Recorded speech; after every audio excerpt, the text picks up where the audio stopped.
Привет, друзья! С вами Дина и канал «Коллекция рецептов». Давно хочу поделиться с вами рецептом приготовления бесподобно вкусных, нежных и легких куриных котлет. Их даже котлетками не назовешь, скорее это оладьи. Как правило, куриное филе в большинстве случаев получается сухим и безвкусным. А если из него приготовить котлеты таким способом, то они остаются сочными даже в холодном виде. Ну что ж, давайте готовить. У меня 600 граммов куриного филе, причем малого филе. Большое я задействовала для другого рецепта, а из этого сегодня приготовим чудесные котлетки. Еще нам понадобится зелень. У меня 2 больших пера зеленого лука и укроп с петрушкой. Помимо этого я взяла 2 средние луковицы весом 200 граммов. Нарезаем их произвольно так, чтобы было удобно молоть на мясорубке.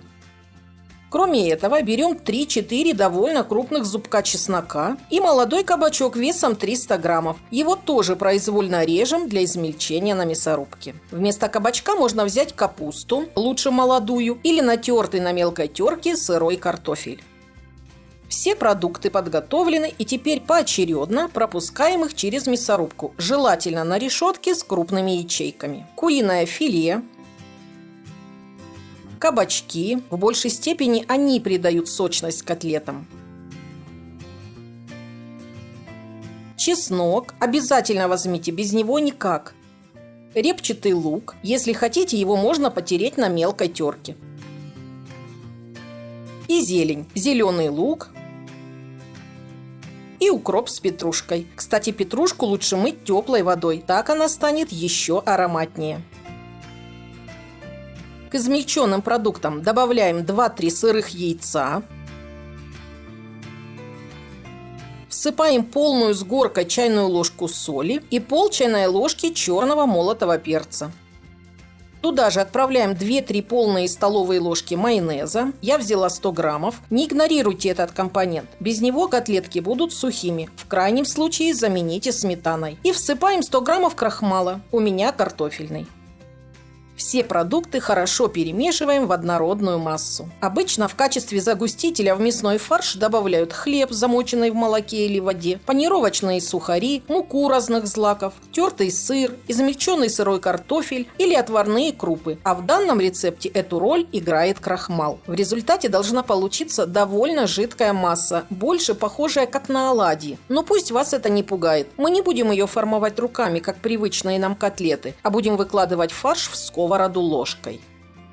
Такие котлеты можно жарить и на обычной сковороде, но я возьму специальную сковороду-оладницу. В ней все котлеты или оладьи получаются одинаковыми, с ровными краешками, как на подбор. Ставим сковородку на плиту, разогреваем, слегка смазываем растительным маслом, но можно жарить и вовсе без него, а затем накладываем по полной столовой ложке готовой смеси в каждую ячейку. Минус этой сковороды в том, что она продавалась без крышки, поэтому накрываю ее маломальски подходящей крышкой от кастрюли. Обжариваем котлетки под крышкой на среднем огне до золотистого цвета, а затем переворачиваем их на другую сторону и доводим до готовности. Готовые котлетки складываем в кастрюлю или на тарелку, а на освободившееся место выкладываем новую порцию курино-овощного фарша. И так продолжаем жарить под крышкой, пока не приготовим все котлеты.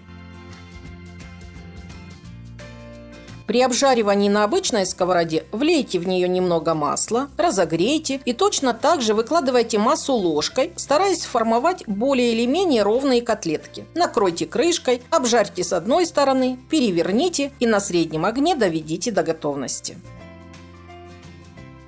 Во время приготовления на кухне так вкусно пахнет. В первую очередь чесночком, зеленью, а уже потом жареными котлетами. Готовятся они очень быстро. Все продукты измельчены на мясорубке, а куриное филе, сами знаете, как быстро готовится. Только увидела горячую сковородку и уже готово. Хочу показать вам, какие они мягкие, нежные, отлично прожаренные и очень сочные. А уж насколько они вкусные, вы узнаете, когда их приготовите.